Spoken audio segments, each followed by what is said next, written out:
सकल्यान गुणार्णवश Vande गुरश्री चरणारविन्दम्।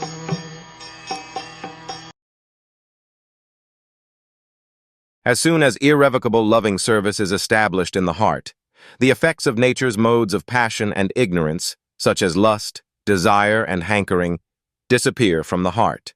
Then the devotee is established in goodness, and he becomes completely happy. A living being in his normal constitutional position is fully satisfied in spiritual bliss. This state of existence is called Brahmabhuta or Atmanandi, or the state of self-satisfaction.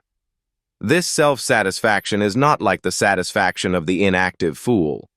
The inactive fool is in the state of foolish ignorance, whereas the self-satisfied Atmanandi is transcendental to the material state of existence. This stage of perfection is attained as soon as one is fixed in irrevocable devotional service. Devotional service is not inactivity, but the unalloyed activity of the soul.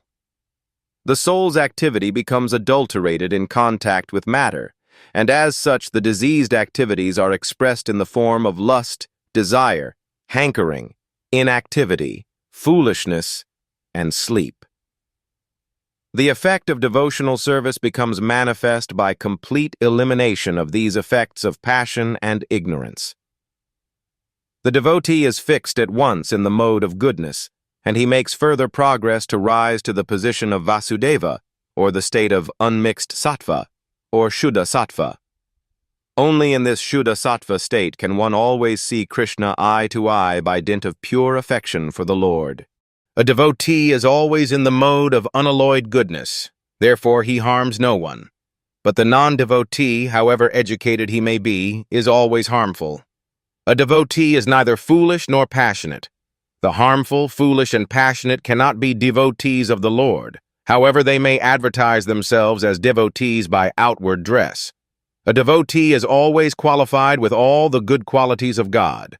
Quantitatively, such qualifications may be different, but qualitatively both the Lord and his devotee are one and the same.